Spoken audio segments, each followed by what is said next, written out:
if you see a patient and you're like, do you have hypertension? No. Do you have diabetes? No. What medications are you taking? Well, I take lisinopril and metformin. And well, wait a minute. You just said you don't have those.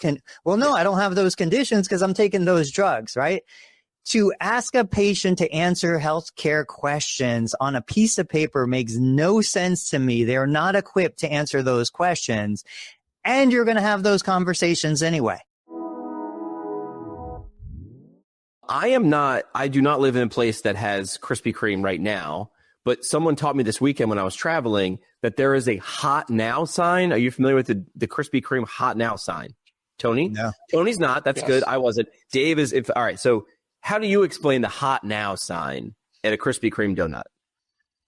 So if it's lit up, I think more people potentially pull over because, listen, I'm maybe some family members say I have a sweet tooth. I don't go out of my way to buy sweet stuff, but if it's there, I'm on the road with my family visiting South Jersey and like a lemon icy cake, Yeah. So, okay. So the Krispy Kreme sign, if it's lit up, it's like, it attracts the way that, a bug zapper attracts bugs. It will attract a human that has had Krispy Kreme donuts that are hot, because there is a big difference between when they're hot off the press versus 6 or 12 hours later. Correct. So it is quite literally a neon sign that is in the window that is not lit unless they're like donuts are rolling off the line.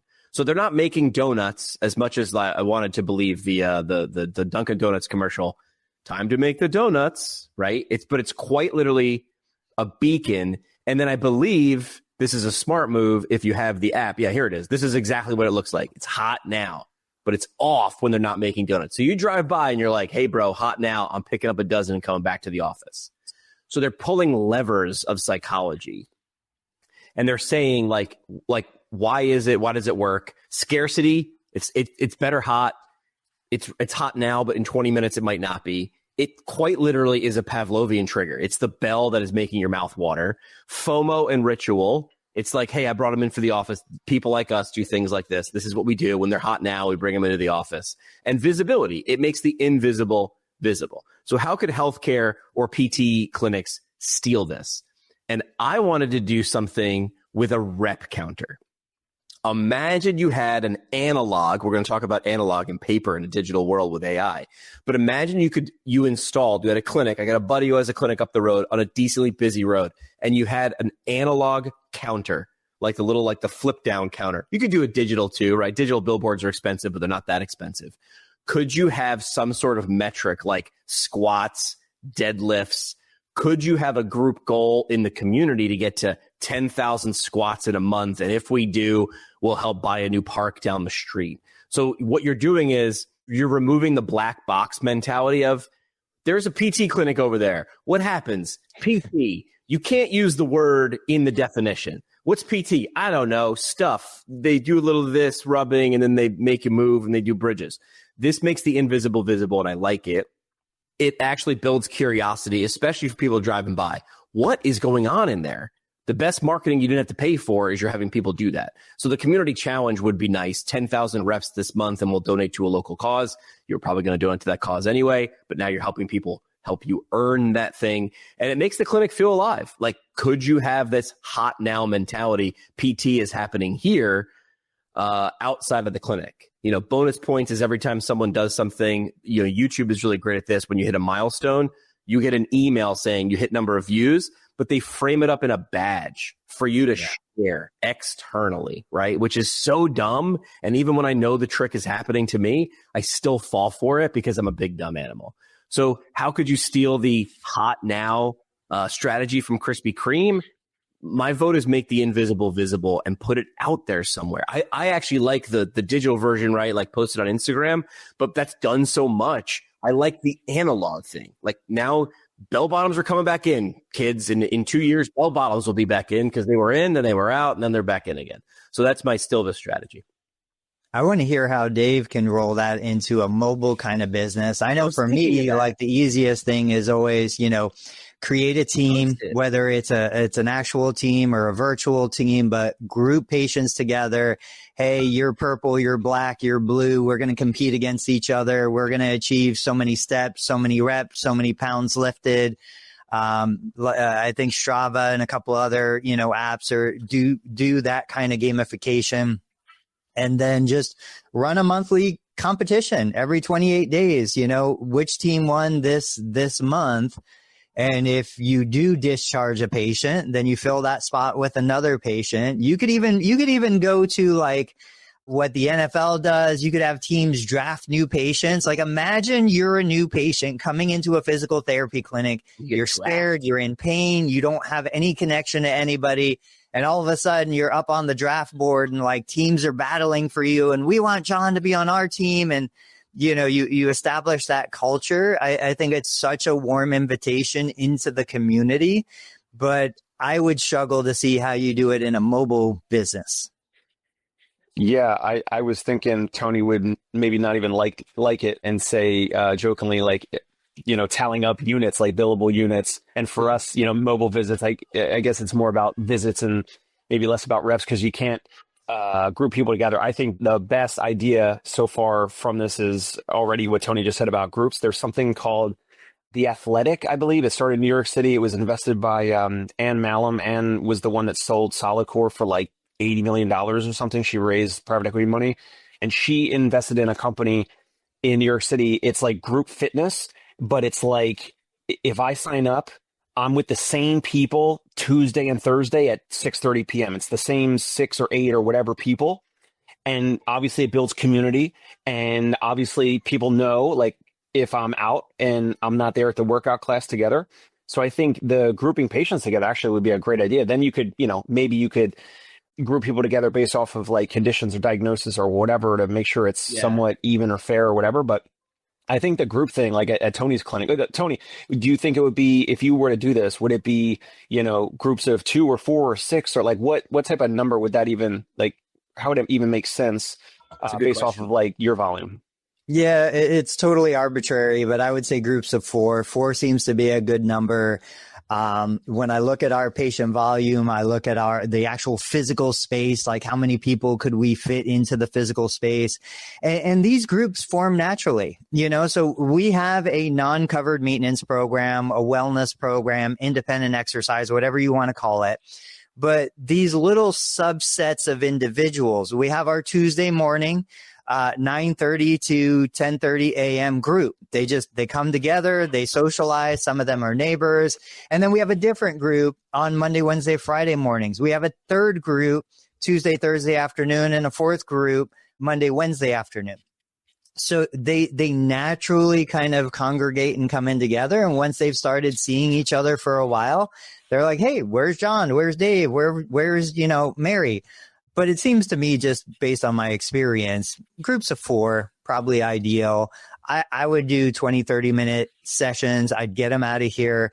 I shared that video with you guys. I don't know if we want to show it, but the one of the features mentioned in that video, besides all the innovation and technology, a 10-minute session. Like, I don't even remember the name of the company, but the girl was like, yeah, in 10 minutes, I get my workout in. People don't need 60 minutes. It depends on what you are selling. Top Golf became more popular than golf because you could do it in less than an hour. You could leave whenever you want. You could hit the balls and go. You don't have to be committed to a 4-hour, 18-hole course. I played a 6.5-hour round this week because of rain, and it was a charity tournament, so we're backed up a little bit. 6.5 hours. Listen, I like golf. If golf had 12 to 14 holes, I'd be more apt to play. When I hit like 15, I'm like, I turn to my best friend most of the time. I'm like, how many more holes we got? And he's like, he'd play 36. I want to play 9, right? And I think more people are probably like me. Yeah, I'll play 9 on an executive. I would rather do 6. 6 holes on a par 3. I'm in heaven. Like, let's go get a drink now and hang out. There's the tournament we do. It's the PT Breakfast Club Invitational. 6 holes. You cannot start hole 2 until you finish your first beer. So you finish a 6-pack and 6 holes in 49 minutes. Let's go do it down in Florida at the indoor facility. What, 6-pack per person in 49 minutes? A beer a hole. We call it, but a 6-pack in an hour, that's chugging. Listen, we called it bad boy golf in college. This wasn't good. All right. I asked a question on Tuesday. This was Hot Take Tuesday. And this is what we wanted to talk about, right? Yeah. And I brought this up before. It sounds like I'm nitpicking, and maybe I am, but that's what I do. I'm a professional nitpicker. Everybody in PT seems to hate mill clinics, but nobody can point to one. All right. You can't actually tell me what it is. When I ask, the numbers are all over the place.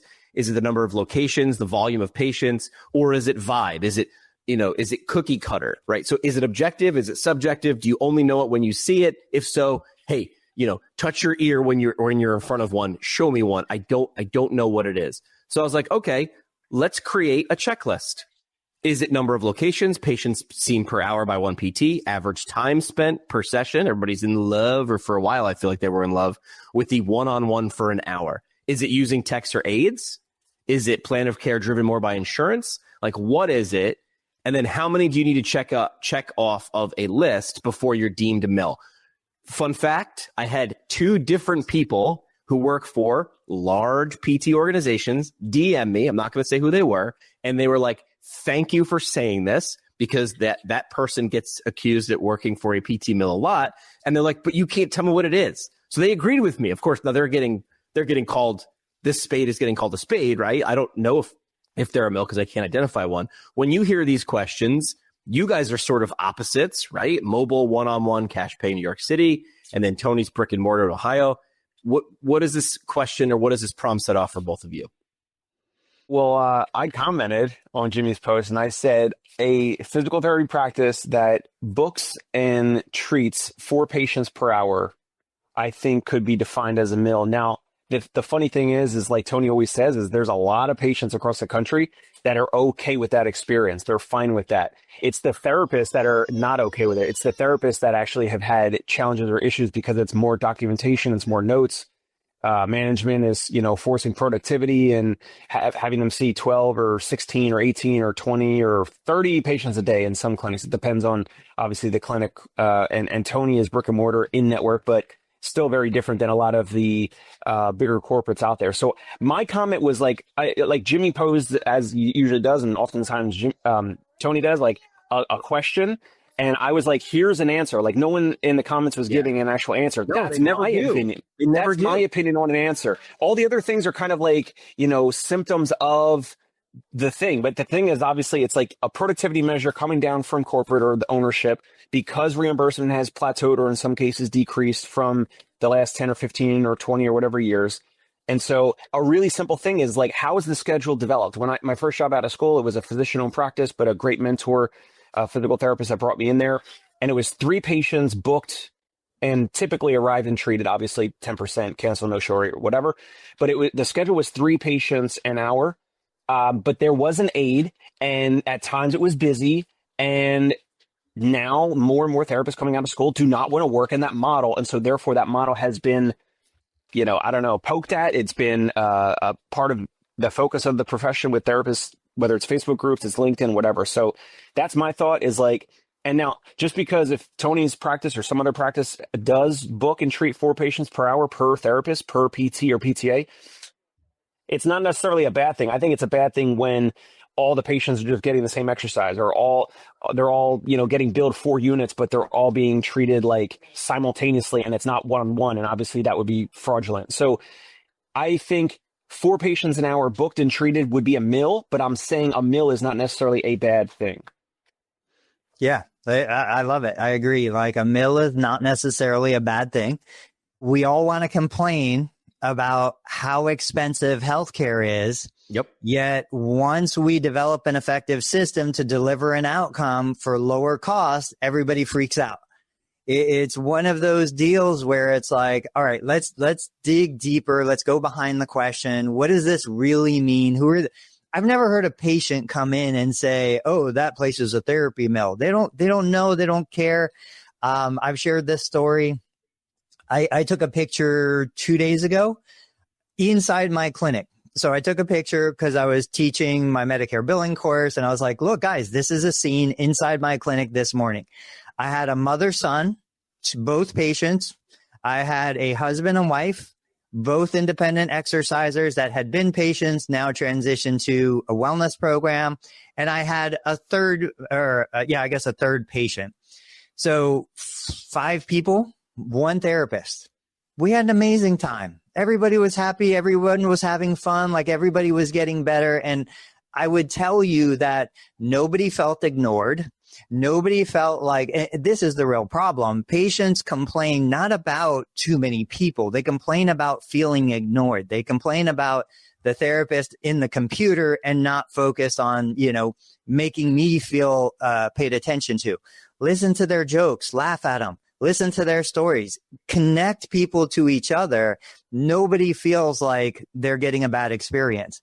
And so back to, you bill appropriately, like Dave said. There are, CPT codes, there's one-on-one services, there's this stuff. But if you can check those boxes, you can make a person in a group feel just as special as a person in an individual setting. And I would say there's probably more advantage to that group. So to Jimmy's question, what is a mill? First, who cares? Why does it matter? Second, if you're delivering a negative experience, guess what? Those patients will leave. Those patients won't come back. I can't even tell you how many people come in my door every single week saying they tried to send me to the hospital. They tried to send me to NovaCare. And I said, no, I want to go to total therapy. I want to go see Tony and Jeremy, and we're just as busy, probably more busy than everybody else, because we will let 6 people at a time come in with 2 clinicians, but the patients love it. Here's the kicker that I had also written, which is, go ahead, Dave. No, go ahead. I'll swing back. The kicker is, if you run a clinic and pride yourself on being the opposite of a mill, shouldn't you actually appreciate that it exists? Without them, who are you the opposite of, right? But to Tony's point, I worked with someone who all they wanted to do is post about we're not a mill. And I was like, but you're talking to patients. That isn't a problem that they have. Now, that might be something for recruitment or retention.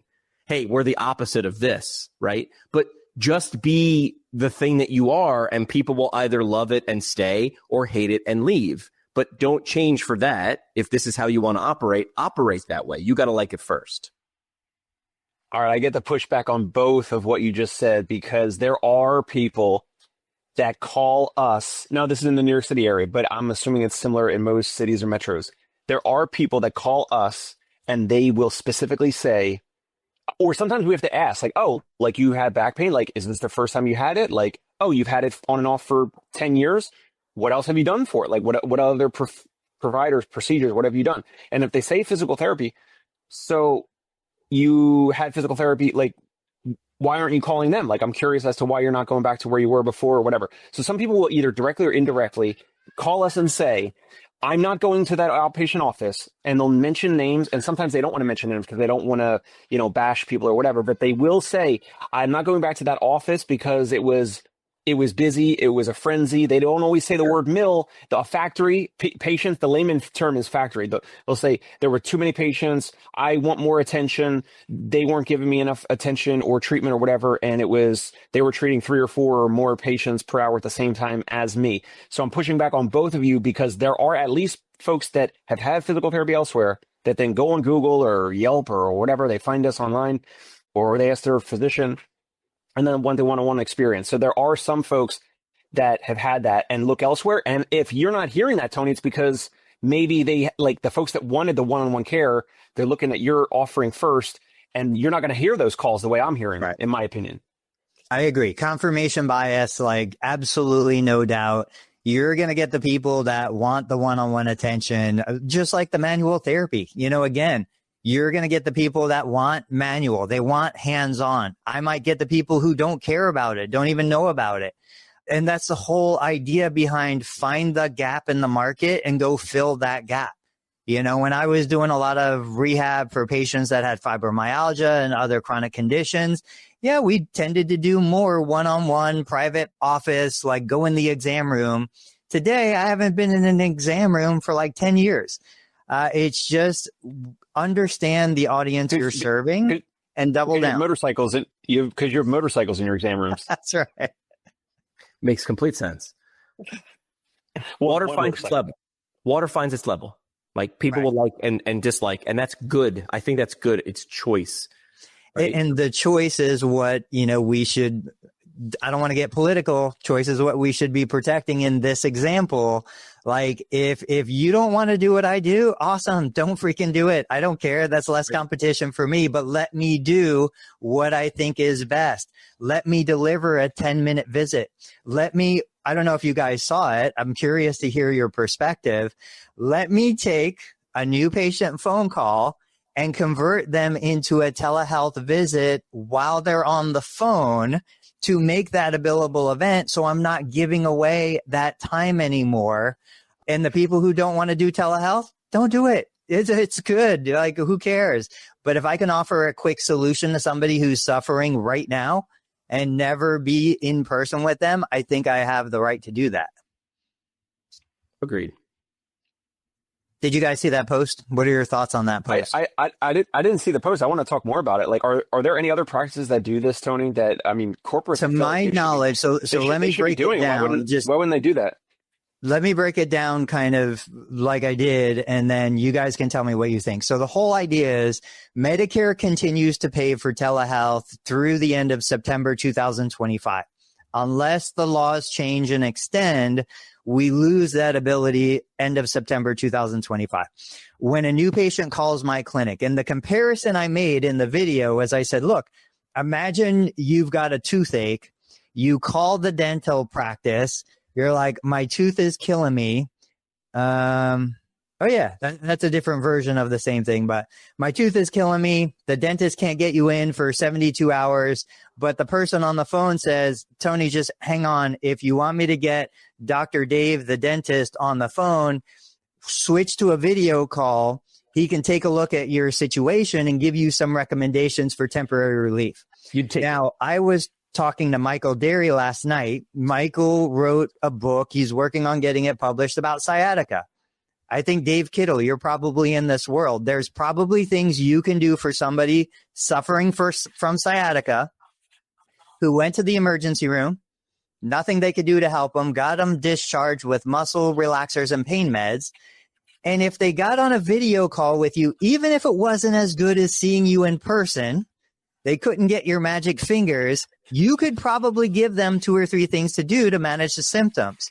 So with Medicare guidelines the way it is, like, absolutely right now, we could go from a voice call to book an appointment, send them a link, because most people are calling from a cell phone anyway.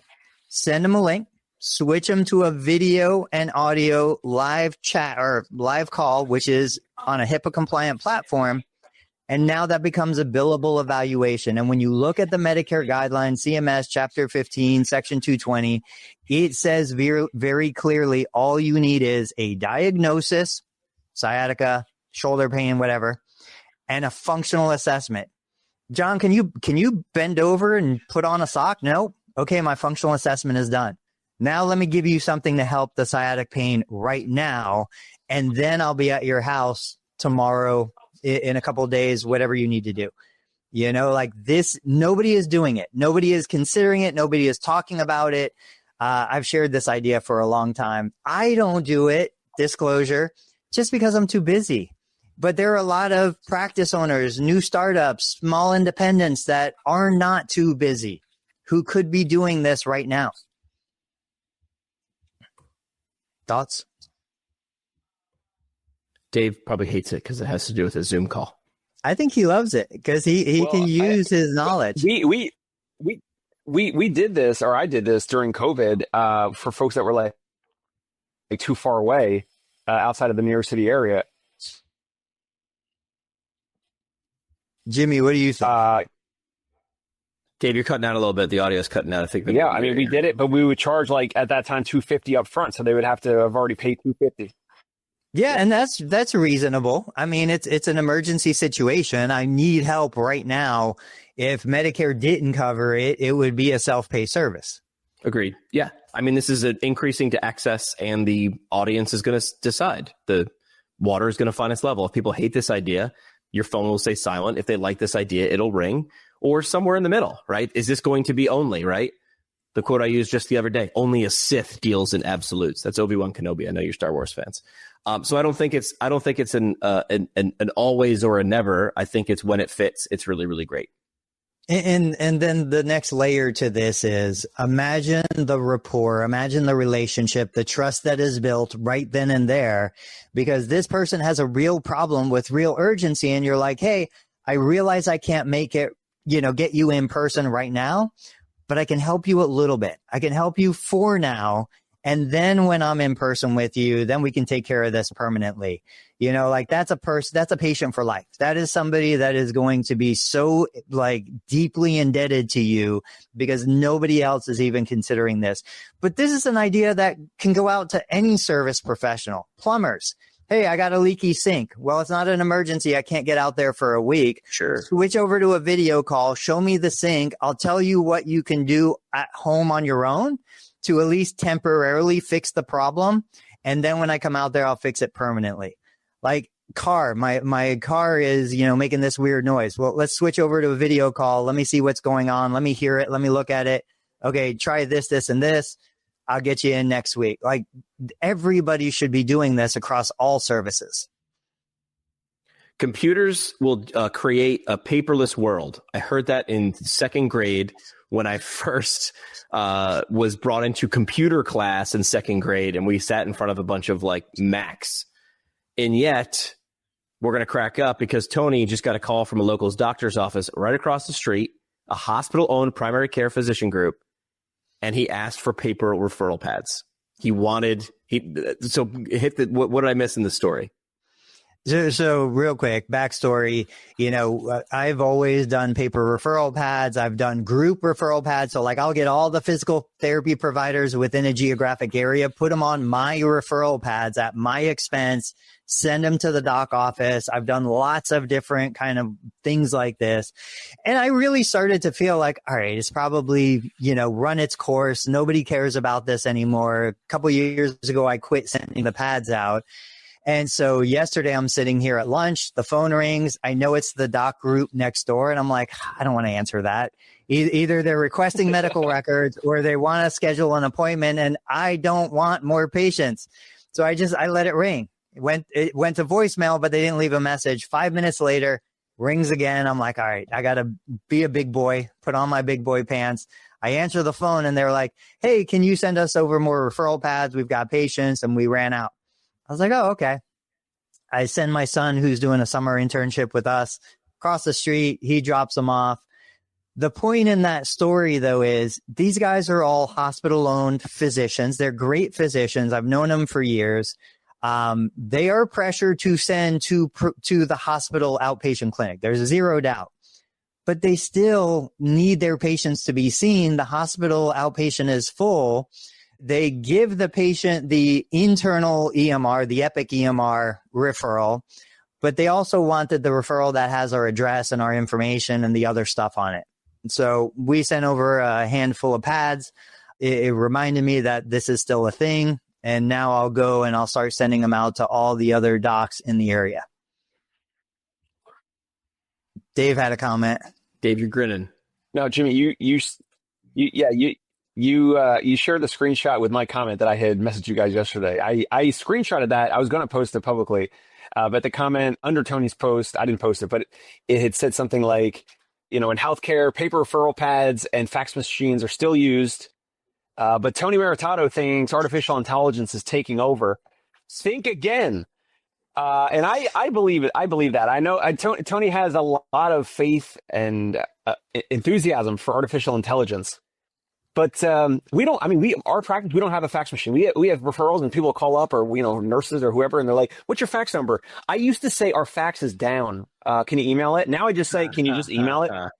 So we have opted out of the fax machine. I've never had a fax line, even though you can have one for $5 a month and have over Wi-Fi, you can have a fax line. And I'm just like, I just don't do it. Right. And it's so funny. Tony's handing out paper referral pads that are still being requested. He may or may not have a fax machine, but he thinks artificial intelligence is taking over. So here's the thing with it's very ironic. The thing with that is AI is replacing the stuff that we thought would never be replaced, but it's not replacing the stuff. Like you hear the people say, I don't need AI to do this. I need AI to vacuum my carpet. Like You're right. I will be replaced because my perception of value in the physical therapy world is my brain's ability to process dynamic information, right? Dave comes in. Dave's like, I play recreational baseball. My shoulder's been bugging me. Oh, I also got a COVID injection a couple, whatever years ago. And ever since then, my shoulder's never been the same. Making the connection between the chemistry and all the other stuff, Dave came in thinking it was something related to mechanical pathology. I think it's more chemical pathology. I thought that was safe. That's gone. Like that is what AI is going to replace. What AI is not going to replace is the human who rubs Dave's shoulder while Dave tells him jokes and he laughs at those jokes. Like those are the things. So the fax machine, it's 1987 technology. You're right. AI is not replacing that. Like there's still people on old systems that are using old technology. We're one of them. I have a fax machine in every office. I have a fax machine at home. I get faxes every single day. But what AI is replacing is the stuff that we thought was irreplaceable. Our intelligence, our analytical sense, our ability to put pieces of a puzzle together. That's gone. Yeah, I think it's the simple, tangible things that people like a reminder. How many times I take a business card, I actually still do. I do snap a picture of it, but I stick the card in my pocket because I know it's solving a forgetting problem or a losing it problem, right? I can store anything I want in Google Drive, and I do, and then I can't find it. If you guys ever use Notion, I haven't. No. Notion's essentially a little world you can create, like an internal wiki. And companies I've worked for have like, that's over here, how to do that, a lot of SOPs, a lot of like internal data.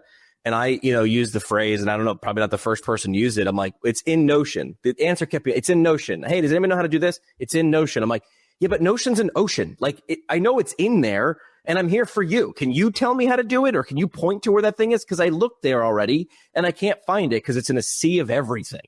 So when everything's important, nothing's important. And it's just a pendulum. But I think you're right. It's the repetitive tasks. It's the things that should be done. Seth Godin said this 10 years ago. I'll go ask AI when the actual blog post was from Seth Godin when he said this. And it's something stunningly, stupidly simple. When you're buying something from an online retailer, and I'm putting in my address to either have the product shipped to me or for my credit card information verification, I type in two pieces of information, and his question is why. I type in my zip code and then my state. You know what state I live in based on the zip code. That's how zip codes work. But no, I've been across very few websites in the last 25 years of buying stuff online that actually just ask for the zip code and will auto-fill the state. And now, since I read that from Godin 10 years ago, every time I do it, I get a little bit more pissed off because someone hasn't taken that experience.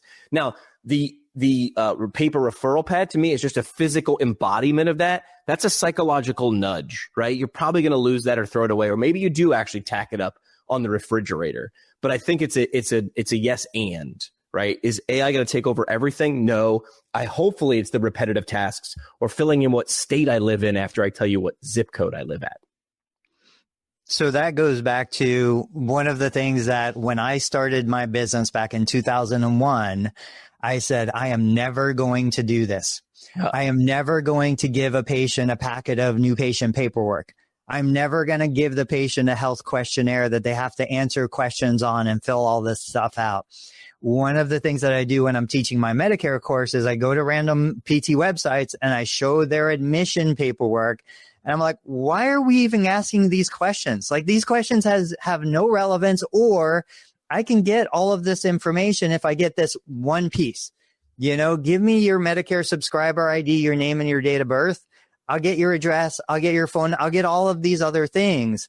And we don't do that because we're so used to, you fill out the paperwork. You answer how many times I'm asking you guys in real world, if you see a patient and you're like, do you have hypertension? No. Do you have diabetes? No. What medications are you taking? Well, I take lisinopril and metformin. And well, wait a minute. You just said you don't have those.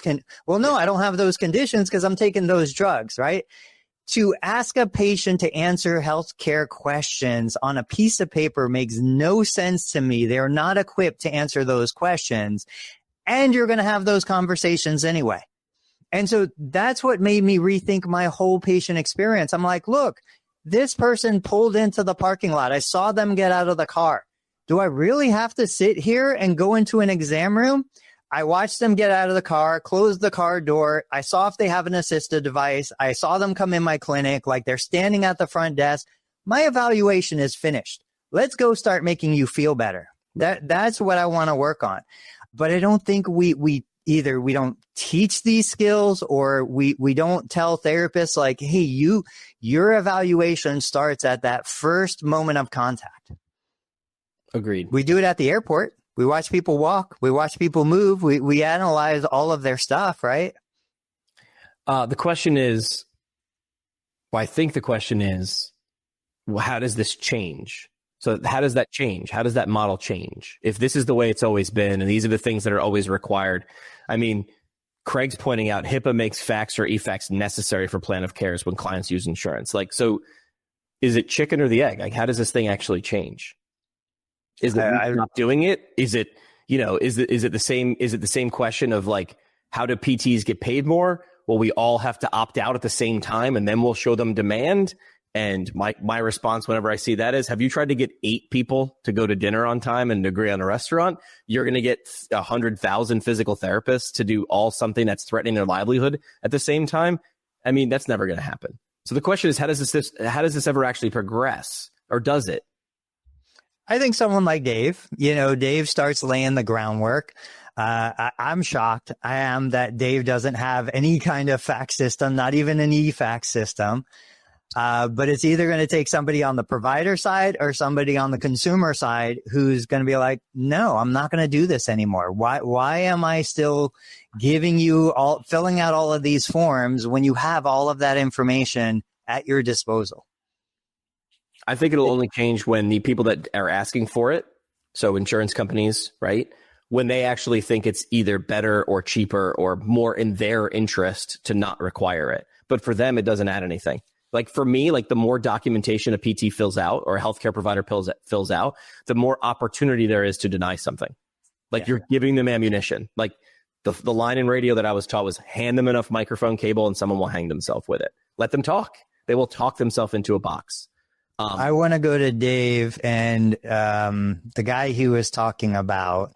But last thing, closing thought on that topic. I literally tell therapists, I'm like, look, you've got a CMS 1500 claim form. You've got all of these forms or all of these fields. Leave them blank. Do not put something in a field that isn't absolutely required. And when you're doing an evaluation, guess what? More information doesn't help justification. Do not give them anything that isn't absolutely required. Because to Jimmy's point, like all that is increased justification to say, well, wait a minute, you said this. If this is related to that and that ties into that, and then the other part comes in, that's not a covered benefit. You give them the bare minimum to get the job done. So I know Dave's not getting a good connection. Galloway.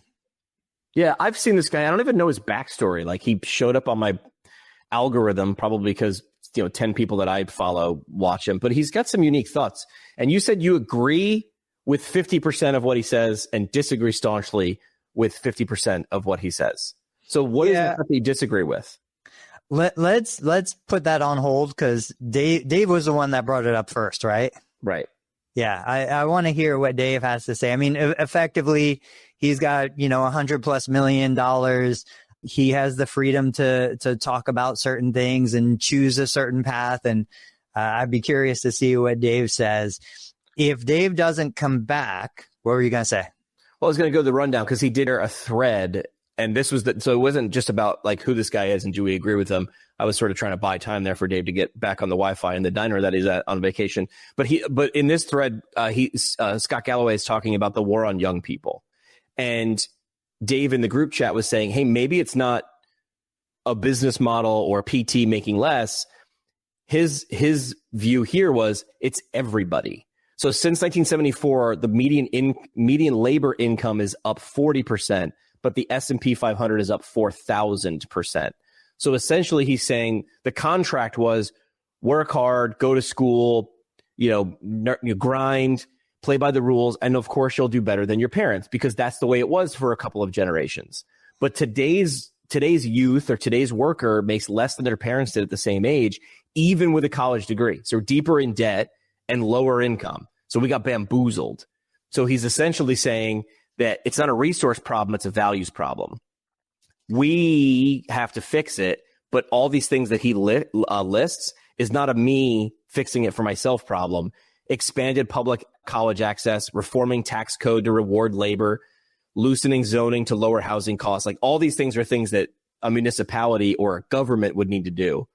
Because right now in 83, 60% of 30-year-olds had one child. Today it's 27. So like we've halved. And this is not a we're sterile problem or people don't enjoy sex. This is, we understand math and we're saying, do I want to be child poor? Like, do I want to be able to really take care of one kid or sort of take care of, 2 or 3? Housing prices have 3x since 1963. Student debt is over $1.3 trillion.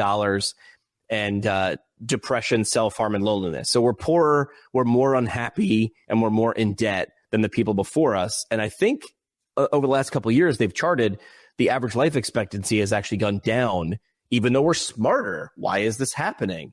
And depending on who you talk to, they'll list the reasons why it is. But they're saying, look, who benefits from this? Well, older Americans, people 70 and up, got rich, but then closed the door behind them to secure themselves. So those are the people that were in power. So over 70s now hold 30% of U.S. household wealth. That's up from 19% in 1989. That is a big, big difference. The example here is Harvard's endowment has grown 500% since 80, but their freshman class hasn't changed. So they've gotten richer, but they're not helping more people. I would push back on the Harvard thing. They sort of like research a bunch of things that they sort of give away to the world and cure different things or figure things out. So essentially he was, Dave's reason for pointing this out with Galloway was, is it a we doing it wrong problem, or is the system sort of stacked against us and PT and healthcare is not immune from all of this in every industry, no matter what you are? And so my issue with all of that is that is a very victim mentality. That is hey, it makes you feel good because you're failing, and I'm going to give you all the reasons why you're failing, and you're going to blame all the successful people for your insecurities and your failures. That doesn't help anyone. That doesn't help anything. I'm sure every generation can make the same argument in some capacity for that. Like, the reality is there are successful young people in this world. Just because more are not successful doesn't mean that the system is stacked against them. And if you're going to cherry pick a whole bunch of stats on one side, let's cherry pick a whole bunch of stats on the other side.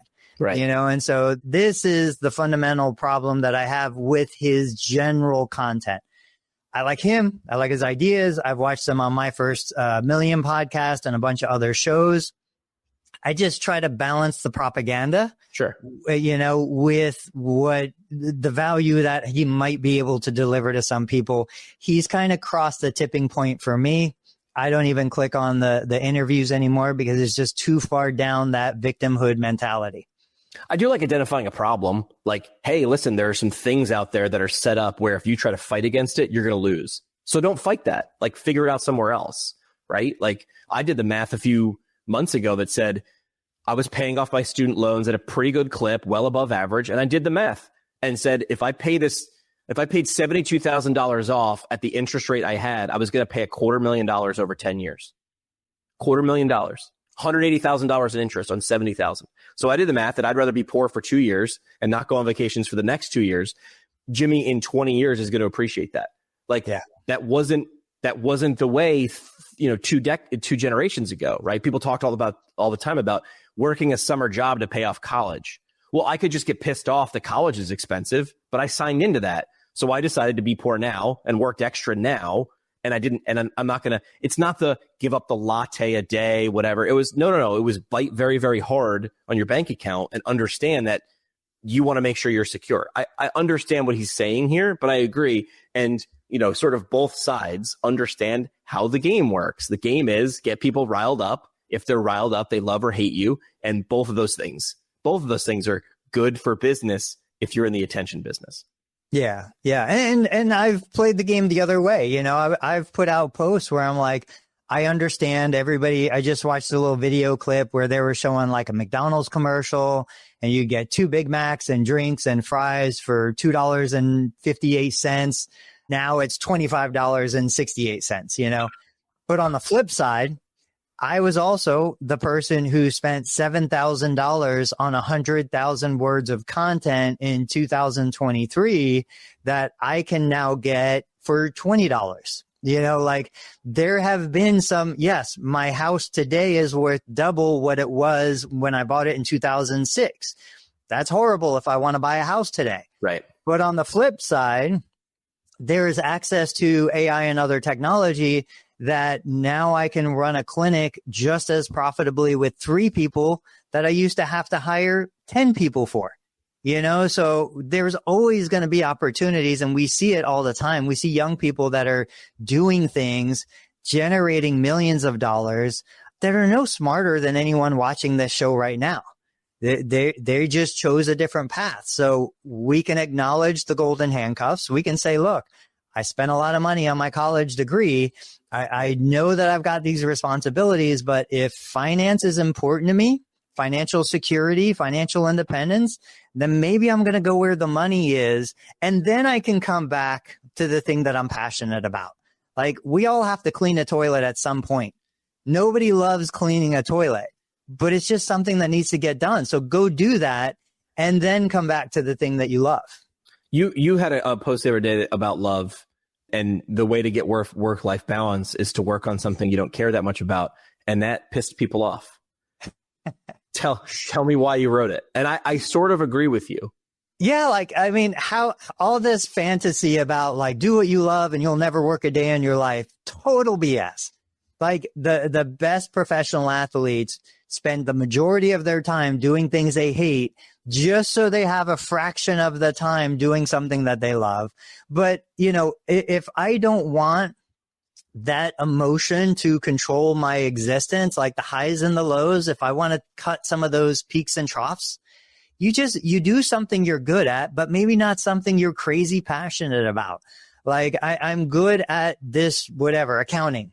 I've got a mind for organization. I don't love accounting, but I can do it. I can do it well. I can make a great living at it. So I spend my time making my money in accounting, but then on the side, I have my passion. I always say cooking. I love cooking. I cook every day. I cook 3 meals a day. I'll cook 6 meals a day. I would never want to open a restaurant because I will immediately hate cooking when my mortgage and my livelihood is tied to cooking. And I'm not cooking because I love cooking anymore, but I'm cooking to make money. That is the worst thing to possibly do. Right. So if you love helping people, maybe helping people for money is not the thing you should do. And go do something else to fill the bank account. I told this story before. When I was in college, I was like, what's cool? Bars are cool. I want to own a bar. And my Uncle Frank owned a bar. And I don't know if it was brilliance, genius, or just sheer accident that he said, well, hey, the summer between junior and senior year, I was interning at K-Rock where Howard Stern was an intern, because I was also like, maybe radio. And I did both for a summer. At the end of the summer, I had a ton of fun doing both jobs. But at the end of the summer, Uncle Frank came to me and goes, so what are the thoughts on owning a bar? And I said, I want to go to bars. I think I want to go to bars. I want to hang out at bars for a little while and then go do other stuff. And that's what I wanted my outlet to be. Even though, at the time, it was a pretty lucrative job to just be a bartender. It's a cash business. Cash was right in front of you. By the end of the night, you got paid every night on time. And even I was like, 20 years old, knowing I don't want to be doing this when I'm 41. And to get what out of it, what I would need, I'd have to put so much into it, I wouldn't get enough out of it. I said, not my thing. So I went and did another thing. Did I ever tell you about my mom's nightclub? No, your mom at a nightclub? Yeah. So this would be an interesting story for everyone. I've had such a random existence throughout my life. There was a phase. So my mom came from South America. She was the first in her family. She immigrated to the U.S. She got a job in Queens, New York. and then kind of grew and bought real estate. And, you know, this was a teenager coming, didn't even speak the language. So this was kind of her by nature. She always loved business, was always an entrepreneur. Her dream had always been to own a Spanish nightclub. And so once she had kind of gotten out of the fashion industry and what she was doing for most of her life, she bought a restaurant down in Bradenton, Florida. It was a huge building. They converted it from full-time restaurant with a full liquor license into a Latin nightclub. And she tried to do what she thought everybody did. You're open 7 days a week and you do all these things. And she was like, no, that's not working. She got rid of everything. She went to only one night a week. She could fit about 600 occupancy, 600 people in the building. She charged a $20 cover so that she had kind of a higher level clientele, but no glasses, no bottled beer. It was only canned beer. You only had 3 choices. It was like Corona, Bud Light, and something else. All mixed drinks came in plastic cups, so nobody got into fights and people weren't getting, you know, cut with glass. Sure. She hired a couple local police and had a security team. And I mean, it was just printing cash. I remember growing up as a kid, she'd be like, hey, can you get me something out of the closet? I'd go in and it'd be a stack of $5,000 in 20s just because she had so much cash everywhere. And, you know, I learned so many lessons through that. I became a bartender and I would serve drinks and all of these different things. But I just think, like you said, you've got this idea of what you think you want, and then you get into it, and then you're like, oh, that's not actually what I want. Patient comes in, I've got shoulder pain, I want to throw the football. Okay, let's start lifting weights. No, I don't want to do that. There's a disconnect between what we think we want and what we actually want. I think I want to throw a football. I actually just want my shoulder to stop hurting. Right. I don't care. I'm happy with the dream. Right. Yeah. People want the result, but not the process to get the result. And I'm very sorry. That's what makes it unachievable, which is funny too, because of now like the whole Ozempic and those things are coming out. And there was, do you know Cory Doctorow? He writes like he wrote for like the website, or still does, for Boing Boing. Essentially, he's just like this tech guy. And I started reading some of his stuff 10 to 15 years ago, being like, this is cool. This is sci-fi.